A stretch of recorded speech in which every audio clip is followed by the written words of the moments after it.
Good morning. Good morning. నా పేరు లక్ష్మణరావు, మాది చింతలపూడి. నేను ఈ వెస్టేజ్ సిస్టంలోకి వచ్చి 2 సంవత్సరాలన్నర అవుతుంది. ఫస్ట్ హెల్త్ సంబంధించిన సప్లిమెంట్ వాడా, ఆరోగ్యానికి కుదురుపడింది. నేను ఏ పని చేయాలన్నా ముందు నేను నమ్మేవాడిని కాదు. ఎందుకంటే నేను ఫిజికల్గా హ్యాండిక్యాప్డ్ని. నేను చదువుకున్న 4వ తరగతి. నేను ఇందులో ఎదగలేనేమని ఆలోచించే టైంలో ఒక మీటింగ్కి విజయవాడ ఎలాంటి బూట్ క్యాంప్కి వచ్చాను. ఆ మీటింగ్కి వచ్చిన తర్వాత ఈ మీటింగ్లో ఆ సప్లిమెంట్లో ప్రొడక్ట్ వాడటం వల్ల ఆరోగ్యం కుదురుపడింది. నేను ప్రతి నెల 5,000 రూపాయలు ఖర్చు చేసి విజయవాడ అను హాస్పిటల్లో వాడాలి. అలాంటిది ఈ వెస్టేజ్ సప్లిమెంట్ వాడటం వల్ల 3 నెలల్లో నేను వేసుకునే 5,000 రూపాయల ఖర్చు అనేది తగ్గిపోయింది.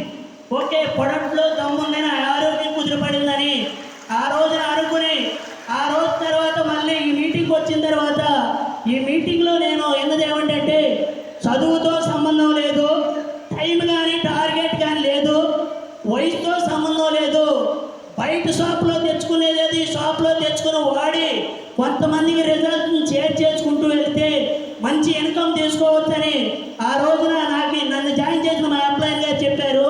ఆ చెప్పటం వల్ల నేను సరేలే రాయటం రాదుగా సార్, నేను ఈ బిజినెస్ ప్లాను, ఈ కంపెనీ ప్రొడక్ట్ గురించి నాకు తెలియదుగా సార్, ఇందులో ఎదగలేనంటే విజయరాజ్ సార్ నాకు ఏం చెప్పారంటే, మాట్లాడితే సార్ ఇందులో డబ్బులు వస్తే నువ్వు ప్రతి గురువారం చింతలపూడి మీటింగ్ జరిగితే ఆ మీటింగ్లోకి వచ్చి రోజు కూర్చుంటే ఆ మీటింగ్లో నీకు నేర్చుకుని కొంతమందికి షేర్ చేయడం వల్ల నీకు 1 సంవత్సరం తిరగబోయాలంటే నీ పేదరికానికి ఫుల్ స్టాప్ పెడతామని నాకు ఆ రాజు సార్ నాకు చెప్తూ వల్ల సరేలే సార్ చెప్పారు. కానీ ప్రతి గురువారం మీటింగ్కి వెళ్తే కొన్ని రోజుల వరకు నాకు అర్థం కాలేదు.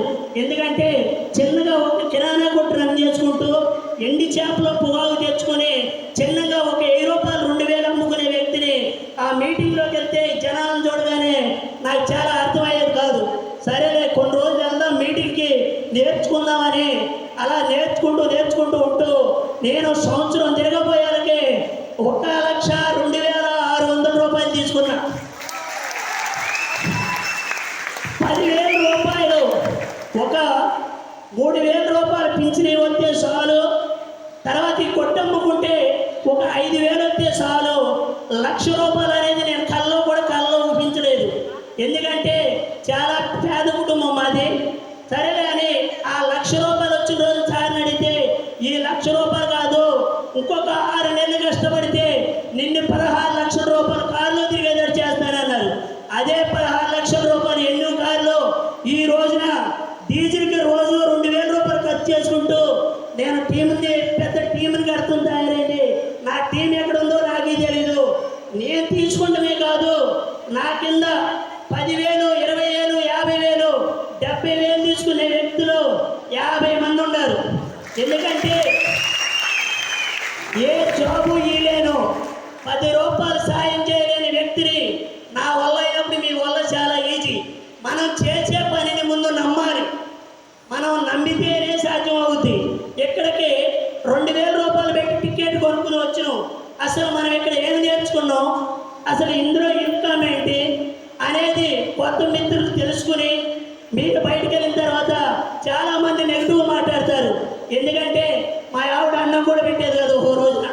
ఎందుకంటే వెస్టేజా నీ బొందా, నేను ఆల్రెడీ కూలికి వెళ్ళి 200 తెచ్చి నేను బతికిస్తా, నువ్వు చిన్నగా కిరాణా కొట్టు రన్ చేసుకునేదానికి ఇవన్నీ వేస్ట్ పనులన్నీ ఎందుకని రోజు తగువ పెట్టుకునేది, రోజు గొడవ వెళ్ళిపోతాననేది.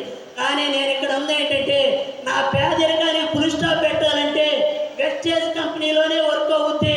నేను పెట్టుబడి పెట్టేది లేదు, నేను ఖచ్చితంగా ఇందులోనే ఎదగలుగుతానని మా మిస్సెస్కి బలంగా మాట చెప్పాను.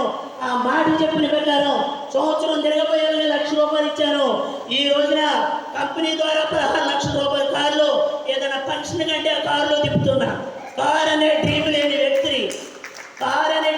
వ్యక్తిని చాలా వెస్టేజ్ కంపెనీని నమ్మి మీరు 1 సంవత్సరం 2 సంవత్సరాలు టార్గెట్ పెట్టుకోండి. నెగిటివ్ చాలా వస్తాయి. ఎందుకంటే నన్ను చూడగానే గురించి ఎగతాళి చేసేవాళ్ళు చాలామంది. ఇవన్నీ వేస్ట్, ఈ ప్రొడక్ట్ అంతా ఎక్కడ లేని కొత్త కొత్త చేస్తున్నారు వాళ్ళు. కానీ ఆ మాటని ఆగిపోయి ఉన్నట్టయితే ఈ రోజున మైకా పట్టుకుని మీ ముందు మాట్లాడడానికి అవకాశం ఉండేది కాదు.